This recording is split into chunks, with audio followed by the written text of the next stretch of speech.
The Amiga 500 Plus. This was Commodore's follow-up to the very successful A500. Released here in the UK in 1991, this machine features the ECS chipset. That gets you Super Denise and fatter Agnes. But the other thing that Commodore decided to add to this machine, in their wisdom, was a real-time clock and a battery.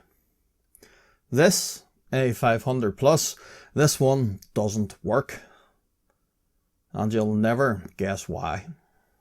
Well, like a lot of these systems, it's the battery. Or the former battery anyway, because Paul, who owns this, he went in here and removed it. But he then reached out to me to see if I could repair it. It's certainly not the worst I have ever seen, but the former barrel battery certainly has left its mark. So the first thing I would like to do is pull the entire chipset and test it in my machine to make sure all of that's good. Gary, who normally suffers quite bad when the battery leaks, well, in this instance, he seems to have built himself a little tower to try and escape the leaking battery mess. But do you notice anything else different about this picture?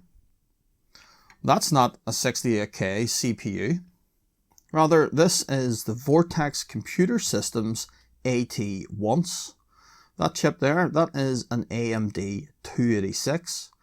This is essentially an AT bridge board for the A500. And while that is a pretty cool thing to find in here, that is getting slightly ahead of ourselves. We need to fix the Amiga first. And as I said, the first thing I want to do is pull the chipset and test that in my machine. And in case you're wondering where the 68K CPU is, because you know, this still is an Amiga, it still needs a Motorola at its heart.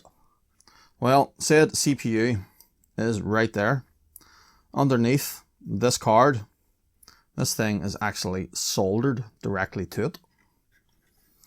And why is Gary sitting in a high chair?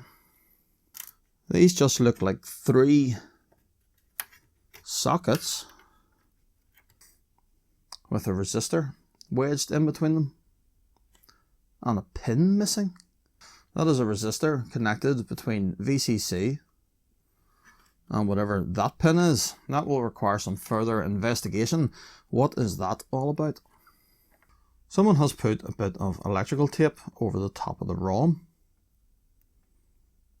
But it is just a standard Amiga ROM for an A500 Plus version 2.04. This card does come down and sit more or less on top of it. But I don't really think that would be required. I don't see anything there making any electrical connectivity. But I suppose it was better to be safe than sorry. The fat Agnes does look a little bit green. Those pins right around there, they have all taken a bit of corrosion. So a little bit of contact cleaner first. Okay, quite a bit of contact cleaner. And then we will carefully try to pull this lady out of bed.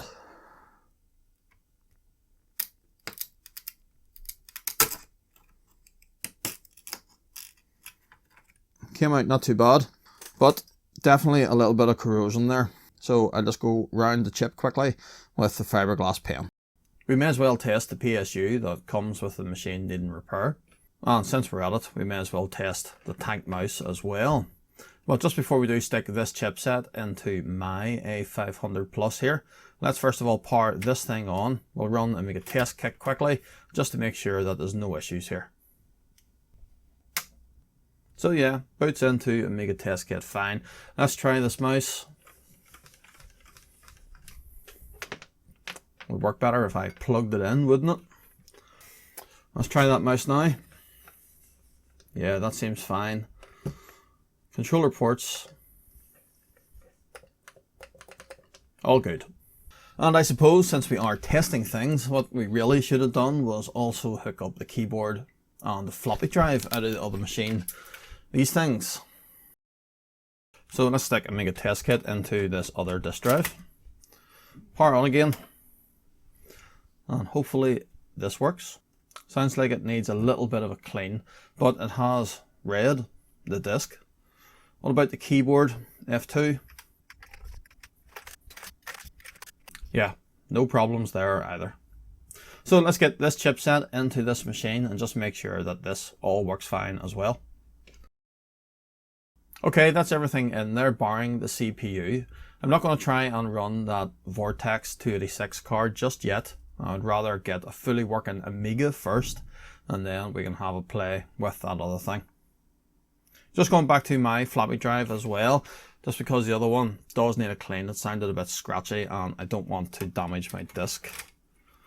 But we'll not stick that in just yet. Let's see if it posts to the kickstart screen.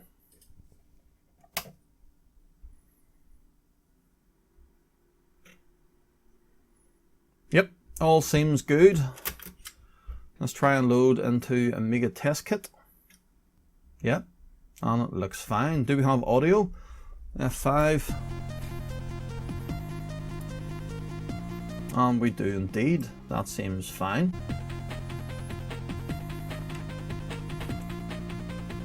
Low pass filter.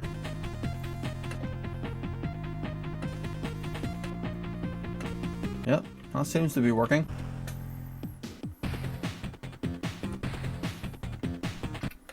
Let's take a look at the video output. It all looks grand. We can test the CIAs, test the timers. Yeah, all that's grand.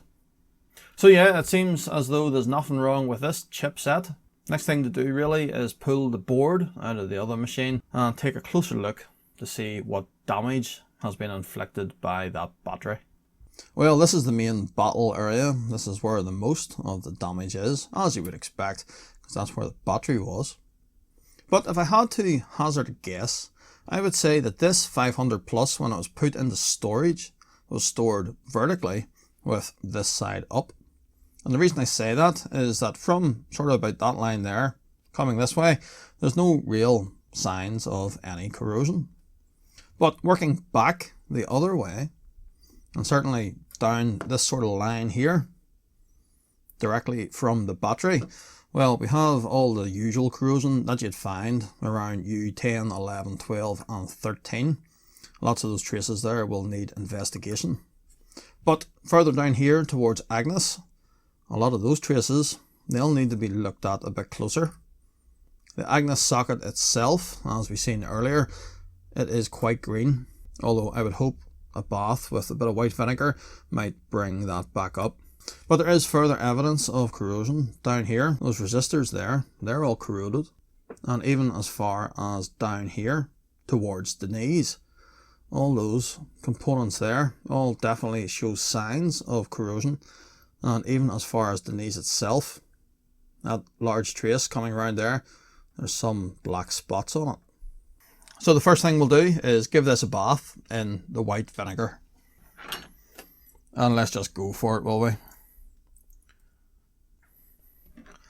Let's just soak the board in it. And give it a bit of a scrub with the toothbrush. I can see that Agnes socket coming up already. Oh, just notice the Paulus socket. It has suffered a bit as well. And again, hopefully this vinegar will clean it up. As usual, the edge connector always gets a bit. It's not too bad though. I would hope in this instance we don't have to remove this. But there is quite a bit that we are going to have to remove, just to be sure that we are cleaning everything properly, that we are catching all the damage. For example, those four, I'd probably want to take those off. So I'm just going to let that soak there for a couple of minutes. Then we'll rinse all that off and go over it all again with IPA.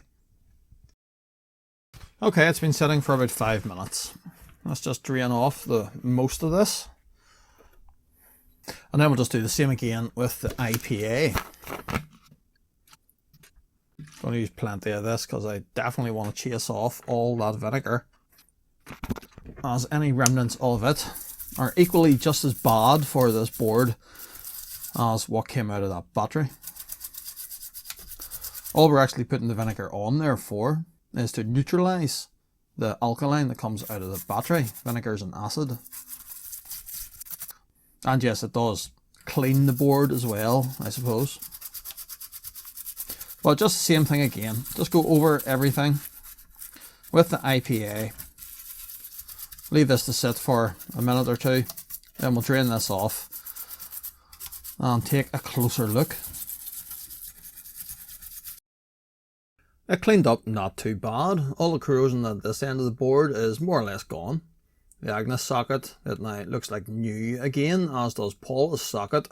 This bit though, this bit needs a bit of closer inspection.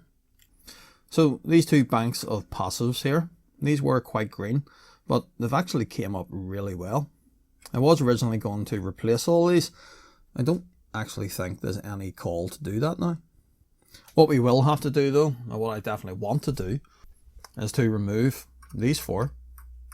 The two 244s and the two 373s. Typically, when an A500 Plus has an exploded battery, these will be the first to go. And those 373s, in particular this one, its legs are quite heavily corroded, so I want to pull them out and test them. Equally, all the traces in this area, that's all going to need rubbed down just to inspect for any breaks. And in particular, those traces here that run directly past the positive terminal of where the battery was. That top coating of the PCB there is completely gone. All that will need rubbed down.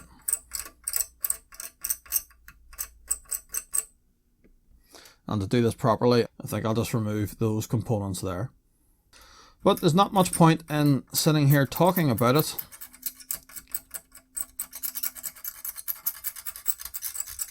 Let's remove what we need to first of all. Take off the 4 bits of logic and take off these. So it is 1, 2, 3, 4, and then those bits. You should know the drill by now. We're going to just go in with a little bit of fresh solder first of all. And then we'll try our luck with the Moo gun. Now this thing hasn't been behaving itself lately, but let's just see how it gets on here. Yeah, it's not doing a great job. Definitely soften up with that desoldering station. I'm going to have to take a look at that at some point. So typically what I've had to do is just accompany the desoldering station with the hot air gun.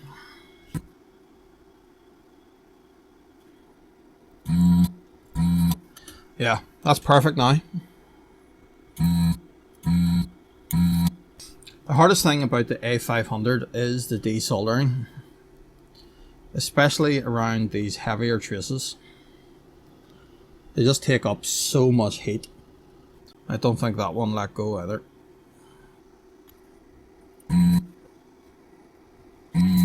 That's better now.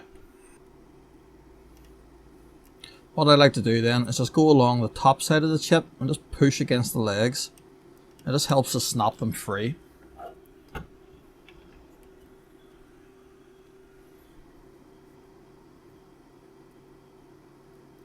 can see the chip wobbling there actually. But that one there was still a little stuck. I think that's it now though. Yeah, I'm alright.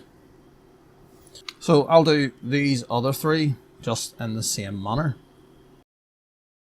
That's everything off that I want to remove, at least for now anyway.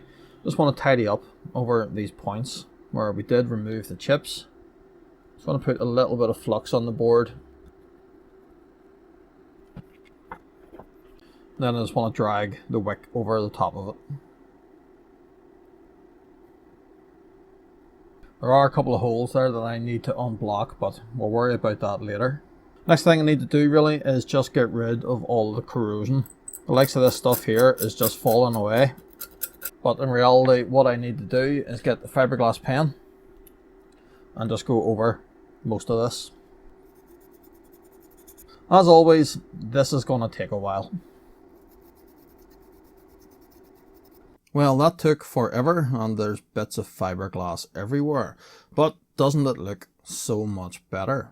And in fact, now that we have all that nasty corroded solder mask off, The copper underneath, well, it actually looks really good. I don't see too much in the way of any breaks. In fact, at a glance, I don't know if there's anything broken here at all. You see that I lifted those resistors and that capacitor there just to get me in underneath them. There was a bit of nastiness in there, and the capacitor that was in that location just snipped it off. So again, it was easier to clean up around it. But yeah, now that I have all that copper exposed, I'm not sure there is anything damaged. But we need to be sure, so we've got the multimeter out and it's in continuity. I just need to go through everything.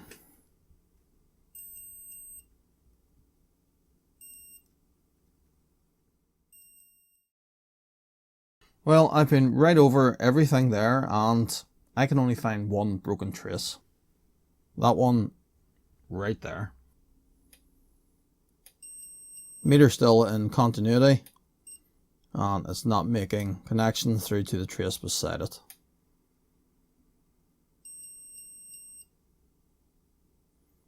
Definitely broken. So we've got one patch wire to run. But before we do that, I just want to coat all this exposed copper here with fresh solder. Can't leave it exposed like this or it will tarnish. Coating of solder over it and it'll be fine. Just going to put a bit of flux over the board just to help me here. So just load up the iron with some solder and drag it over it. Now granted, this is going to be a bit rough for now, but I am going to tidy it all up in a second. After doing that then, I'm just going to go over it again, but with wick this time, just to take up any of the excess. This will also help cover any wee bits that I missed, and hopefully unblock any of those holes that I just filled. Well, there we are. Doesn't look too bad. But let's repair that broken trace. So it is that one there, and you can actually more clearly now see the break with the solder on it. You can see the contrast there with the dark patch just where the trace comes down here to connect to that hole. And so the way I'm going to fix this anyway is just use a little bit of this solid core wrapping wire. I'll strip off a good bit of it like that and feed it in from underneath. There we are. So we'll just push that down onto the trace. I'm going to put a bit of blue tack way up the end of that just to hold it down because it's springing up on me. Some flux and a little dab of solder.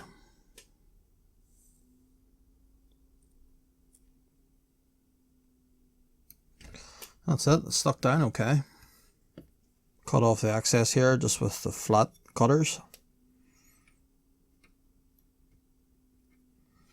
And that hopefully will be it fixed. I'm going to fit a socket on there and then the wire on the other side and just cut it off and make it off onto the leg of the socket. I fitted the 4 sockets and the other little bits and pieces around here as well. But the next thing we're going to do before we can test this, we're going to give it a recap. Now, I know typically speaking the A500 generally doesn't need recapped, but the guy who owns this, he wants it done just to ensure the longevity of the system. And so who am I to argue? Let's get it recapped.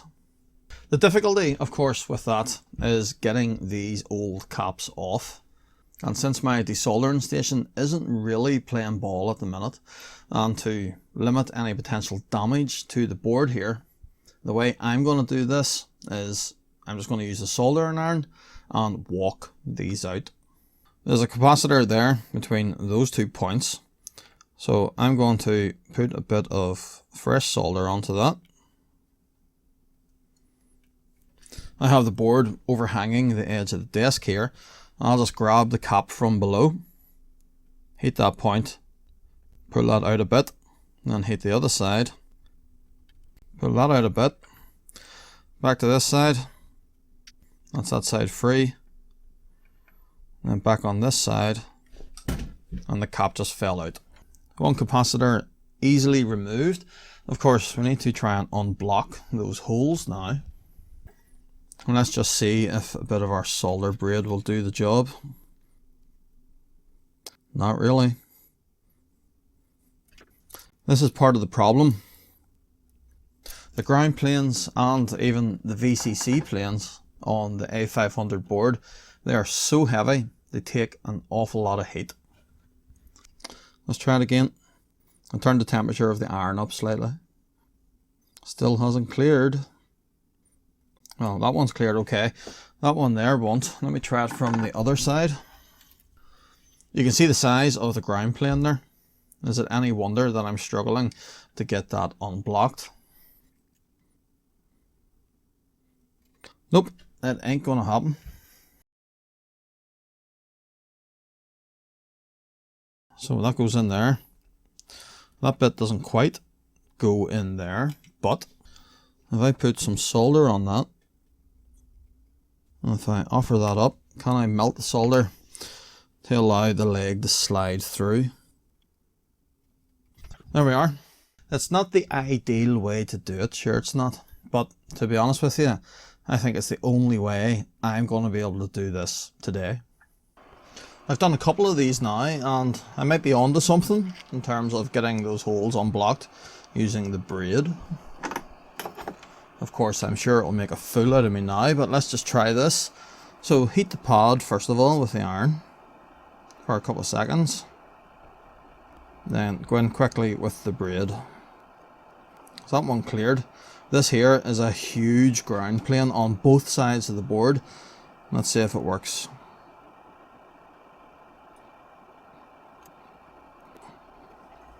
No, not quite.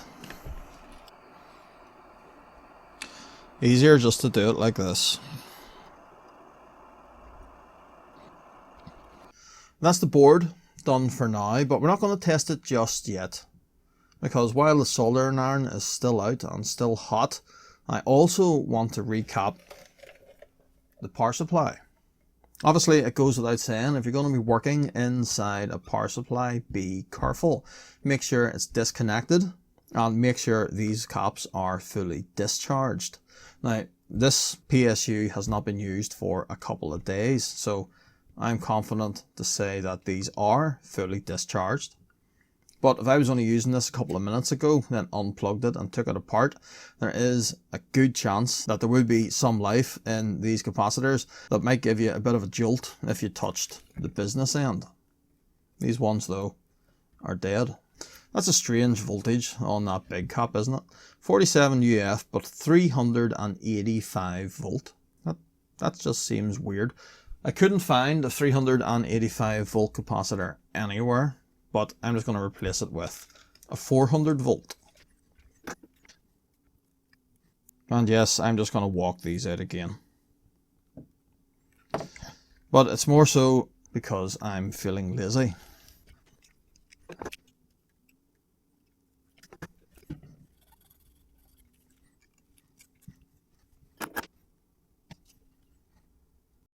Well, it's the following day. The power supply is finished, all recapped and back together. And I've even been inside the floppy drive, giving it a bit of a clean. The board, as you can see, is more or less fully repopulated, but there are 4 things still missing. U10, 11, 12 and 13. Those 4 logic chips, they sit on the data path, that is them there. 2 LS244s and 2 LS373s. All 4 of those took a little bit of corrosion damage from the battery, in particular the 2 373s, so I want to test these. And to do that, we can use the TL866. We'll start with the 2 373s since these took the most damage. Or certainly the legs of them are the most green. So let's hook this up to the computer. We'll jump onto the XG Pro software. It's this button here that we're looking for. Search 373 and test. No, that tests okay. The legs of it look absolutely horrible, but that's seemingly fine. What about the other one? Yeah, that's okay too. The 244s.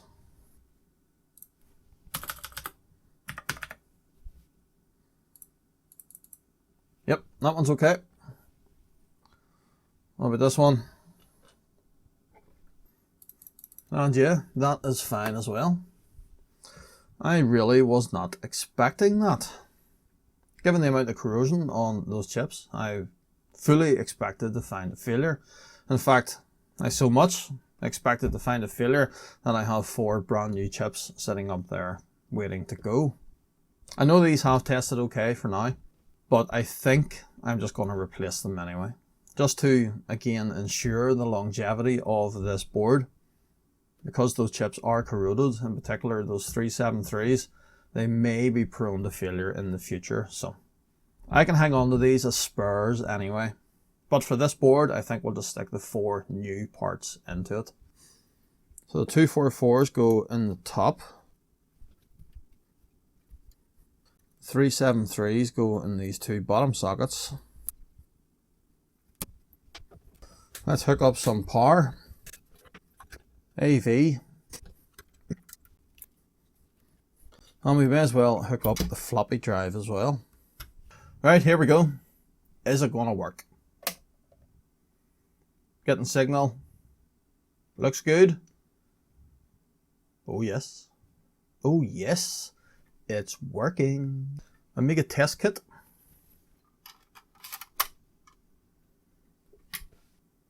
Yeah, looking good. Let's hook up the mouse. That seems to be working. How about we run a memory test? Yeah, that seems to be okay. Controller ports, that's all working. Audio. Yeah, sounds good. Low pass filter. Yeah, that seems to be okay. Video, well, it already looks fine, but let's just take another look, and yeah, that's grand. Run the timer test. That's all good. Real-time clock test. Yeah, that seems to be okay. Haven't connected up the keyboard, but I don't see any reason why it won't work. And we did test that keyboard earlier. We'll give the floppy drive a proper test.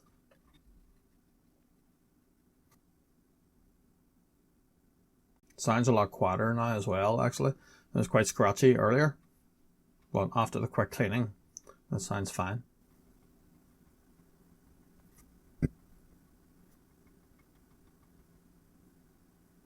All that seems good. Dare I say, we have one fully working Amiga 500 Plus here.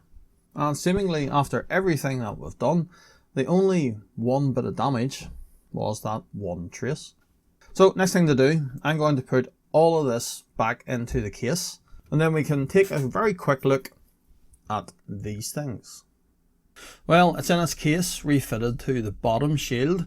I do have the top shield to go in here as well. And both of them were rubbed down just to remove any signs of rust, and then clear coated, so they should last for the foreseeable future anyway. I fitted a CR2032 in there, in the new coin cell battery holder, and yes, there is a diode as well, just to stop the Amiga trying to charge that. I fitted the diode to the underside of the board. But what about this thing?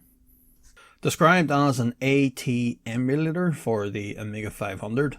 It is a very compact little board, not an awful lot going on here really. The 68K is stuck to the bottom of it. There are 4 bits of 7.4 series logic, few capacitors, an AMD 286 8MHz chip, and this big custom. That is a sticker on the front of it there. But as this is not mine, I don't really want to risk damaging that sticker to pull it off to try and figure out what that chip is underneath. But suffice to say, whatever that is, it's doing all the communication between the 286 and the Amiga. But there is also this. 3 turned pin sockets, stacked one on top of the other, and a resistor between 5 volt and pin 14. This goes in line with Gary. But the question is, what is the purpose of that? Why is pin 14 of Gary now disconnected from the Amiga and being held high? Well, pin 14 on Gary, that is a signal BGACK, or Bus Grant Acknowledge. And from a quick conversation with Liv2 on Gadget UK's Discord, well, he pointed out that when Gary sees its BGACK signal asserted, as in when that signal goes low, it is active low, it adds an extra wait state to the chip RAM access. Some 02 devices apparently need that extra wait state in order to work correctly. And in fact, within the Amiga 2000, where this sort of thing would be more prevalent, there is a jumper on the board, J900, which, if opened, will permanently disable the Bus Grant Acknowledge signal to Gary, much like we have done here. In fact, Liv2 was able to point to an article from Dave Haney from way back in February of 1990 when he describes this very thing. While it's not well known, a DMA on an A2000 into chip or slow memory takes an extra wait state. This is due to the extremely tight timings on the Fat Agnes Gary architecture. It was impossible to guarantee the specified 02 bus timing into chip memory with this design, though it came pretty close. A2000s have a jumper, J900, which can be removed to eliminate this wait. But some DMA devices certainly won't work with J900 removed. To further aggravate the situation, the custom chips always run 2 clock cycles, so you really can't just add one wait state to a chip RAM DMA. So that signal is only represented on this board between Gary, the CPU, and the edge connector here. I assume the Vortex here must be driving that signal low to take over the CPU, but to stop Gary introducing wait states, and thus slowing everything down, that signal is disconnected from him and just held high. And in fact, if we quickly refer to the user manual for the Vortex AT-ONCE Amiga, under section 2, installing the AT-ONCE, and in this paragraph here, where it talks about the Gary module, well, it says that this makes sure the AT-ONCE works with the fastest possible speed. No introduction of unnecessary wait states. That would be the fastest possible speed. Well, let's just see first of all if the Amiga even starts with the AT-ONCE installed. Yep, looks fine. So, still seems to be working as an Amiga. Let's try Amiga test kit. It doesn't seem to see anything different. Is the real-time clock holding its settings? Yeah, that's fine. So we'll swap Amiga test kit for the Vortex AT-ONCE system disk.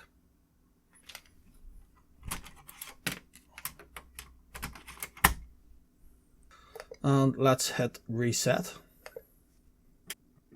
Seems to be booting something.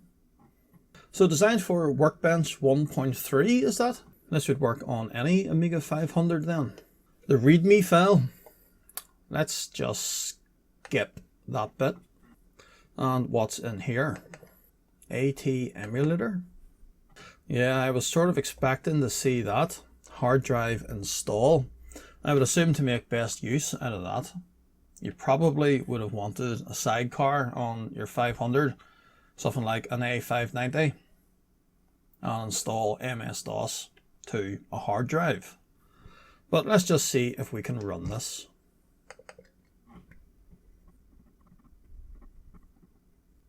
Okay, the Amiga has reset. And there it is. AT-ONCE 286 emulator for Amiga. It has assigned 512K of our chip RAM to the 286. Insert boot disk in drive A and press the NE key. Well, I have my own copy of MS-DOS version 3.3 here. This is an Olivetti release. 720K disk. Obviously we won't be able to use high density disks. We'll just have to use double density. But let's see what this does. Press the NE key. I can't see the any key. Let's just press space instead.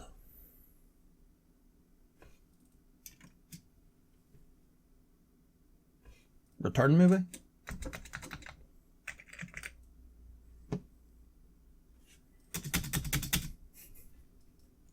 It's not working.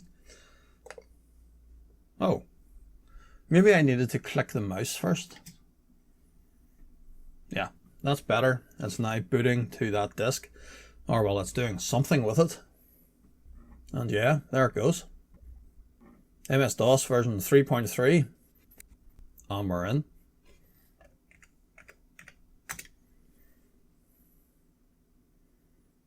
That seems slow. Let me get a bit of software onto a disk and see if we can run something. I've wrote a copy of LM60 onto this. What? Ah, that's better. That was weird. The Landmark System Speed Test version 6. Wow, that is all of the slow. And it's picked it up as an Intel 286. We even have a little bit of sound there. It does emulate the PC speaker. And this computer performs like a 3, 2, 5, 4. It performs like some speed of an AT PC. That is fluctuating quite a bit. So yeah, 8 megahertz part. Presumably it's running off the Amiga's bus, so 7 megahertz or thereabouts.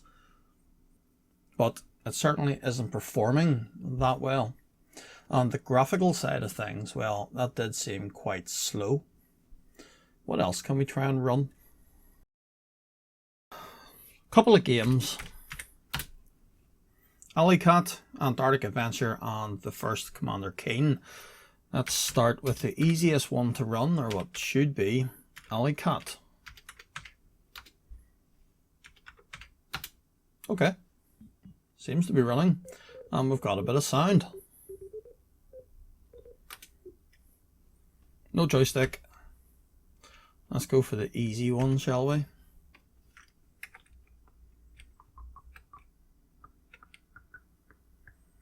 That's running fine. In fact, oh well, hold on a minute. No, yeah, it's okay.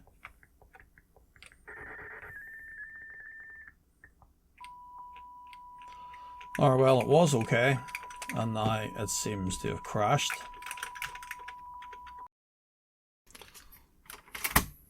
Let's try something else. Now, I dare say this wasn't made for playing games. This is probably made first and foremost for applications. So Alicat didn't really work, did it? It crashed. Let's try the next one. Antarctic Adventure. Blue screen. Has it crashed again? It would certainly appear to have. I noticed there that it says that the graphics adapter is set to VGA, but the manual here, it says that the ATonce supports the following video modes: CGA, Hercules, Olivetti, Toshiba 3100. I have no idea what Olivetti or the Toshiba mode is, but CGA and Hercules, those are certainly before VGA. Maybe there's a setting wrong somewhere in this software. But I don't really have the time today to go into this in any great detail. Let's just try Keen. And it's ran out of memory. The 512k allocated to the ATonce obviously isn't enough for that game. It must require the 640. Well, that's a bit of a bust, isn't it? 3 titles tried. Alicat ran for a while and then crashed. I wouldn't necessarily say there's anything wrong with the Vortex AT-ONCE. Rather, I think when this machine goes back to its rightful owner, you will have to sit and read this manual. and figure out how to configure this properly. One last thing, these old capacitors, did these actually need to be changed?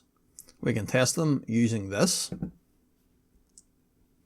There's one there, 35 volt 22 UF. And if I just pull up an ESR capacitor chart, well, 22 UF 35 volt, we should be seeing an ESR of less than 1.5. And yeah, okay. Let's read the capacitance as 24.37, so that's close enough, within 10%. V loss is 1.5%. Is that a little high, 1.5%? I'm not sure, but the ESR value is just 1 ohm, and that is definitely less than the 1.5 as suggested by that chart. We test another one. This is a cap of the same rating. Let's see what it says. And all very similar. Let's try one of the different ones. 16 volt 100 UF. Referring to the chart, we should see an ESR of less than 0.7. This one is 0.49. Capacitance maybe a little low, 93. Although I suppose, yeah, it's still within 10%, so probably fine. What about one of these slightly larger ones? These ones came out of the power section of the 500's motherboard. This is 10 volt 1000 UF. So according to the chart, we should be seeing an ESR of less than 0.12. And okay, the capacitance value is fine. V loss remains at 1.5. ESR though is 0.5. So that would seem to be a little high. Would this cap maybe have been under slightly more stress though, being in the power section? Should we call that one marginal? I'm going to go and test all of these, and then we'll report back. Okay, all done. One big pile of capacitors here. These are fine. Those 5, well, I'd maybe call them marginal. And bear in mind, that's basing the results on one table that I found online and using a rather cheap tester. It doesn't take too much digging online to find another ESR chart from which you would say the readings that we got for these, well, they'd be fine as well. But there is maybe a little evidence of some very minor leakage here. Now, I didn't smell any electrolytic when removing them, but certainly on the bottom of that cap, there is some staining there just around the legs. Those 3, they come out of the power section on the 500 plus motherboard. So would it be fair to say that those 3 out of all of them would be under the most stress? These 2 here, well, they were just outside their spec based on that ESR table. These came out of the power supply, and typically you find it is those smaller caps in the power supply that tend to go first. These are 22 UF 25 volt. One thing I found interesting actually in that PSU, they were all just 85 degree caps. Normally I would expect to find 105 degree caps, and certainly the ones I fitted, they are all 105 degrees. So I think the long and short of it is that in reality, well, there probably was nothing wrong with any of these, but they've all been replaced. And sure, that, if anything, just ensures the longevity of the Amiga and its power supply. Well, that's it. One Amiga 500 Plus returned to full working order, ready for another 30 odd years of gaming fun. And wasn't it interesting to find that Vortex AT-ONCE card in there on top of the CPU? A 286 AT inside an Amiga 500. Or well, sort of anyway. As well, granted, the testing we did was the most basic of tests, but from that very quick initial look at it, yeah, the compatibility doesn't actually seem that good. I did find another AT-ONCE DOS Utilities disk, and I did try that. It does let you set the video mode, and it does actually suggest in the manual to try different video modes if the software you're trying to run crashes. But I did try more or less all the options in that, and that game Alley Cat, the only one that actually started, well, it just always crashes. I don't think there's something wrong with the AT-ONCE itself. I think it's more likely just to be a lack of compatibility. But as I said, that thing really wasn't designed to be running games on. It probably was just intended for productivity software. And I dare say if you were running something like WordPerfect, for example, it would probably be fine. That in itself does beg the question, why wouldn't you just use an Amiga word processor? But look, putting all that aside, still a very cool bit of hardware to have inside your 500. So I'll get this all boxed up and get it back to its rightful owner. As for this though, that's it. Thank you very much for watching. Hopefully you enjoyed the video. If you did, I would appreciate a thumbs up. Why not hit subscribe if you haven't done so already? Still plenty more yet to come here on CRG, and I'll see you next time.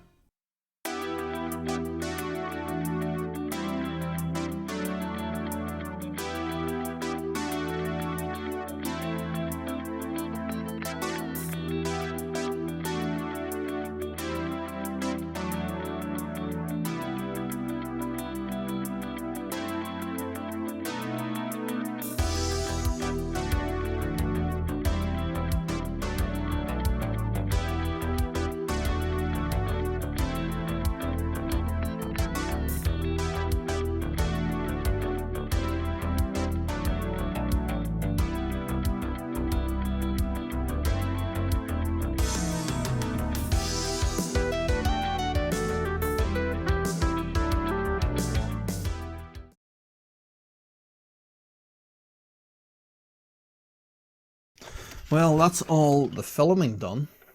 Just an awful lot of editing to do now. But there is that big monologue in the middle, isn't there? And that quote from Dave Haney. Wonder could I get someone to read that out for me actually? Just so I'm not boring everybody with my voice. Wonder who could do it. I could ask Lee from More Fun Making It. But he has helped me out quite a bit recently. I know, Rosie from Rose Tinted Spectrum. I did a wee voiceover from him previously, so I'm sure Rosie would help out. That was really quick. Sent that through already. Let's give it a listen. While it's not well known that DMA on an AT-ONCE into chip or slow memory takes an extra wait state, this is due to the extremely tight timings on the Fat Agnes Gary architecture.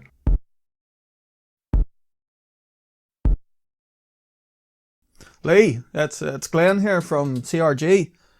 Need a favour, mate.